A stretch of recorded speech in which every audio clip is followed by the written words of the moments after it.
Демократската унија за интеграција беше 20 години на власт.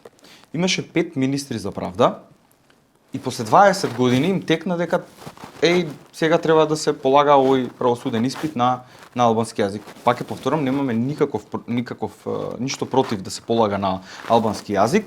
Напротив, ние ќе работиме тоа да биде согласно уставот, за утре ден да не се случи да падне тоа на Уставен суд и да не направиме ништо, односно да биде само некој адхок решение.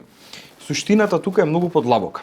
Во недостиг на програма, во недостиг на реформи, во недостиг на идеи, Демократската унија на интеграција води повторно некој национализам и смета дека само така може да добие гласови повторно назад на своето конто.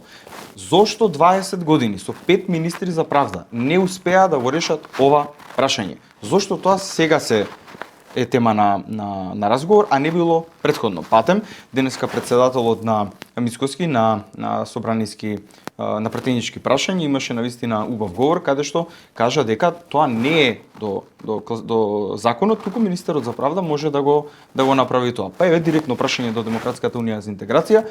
5 министри за правда, последен министер беше од коалицијата каде што беше влада Дуј, зошто не го решија ова прашање?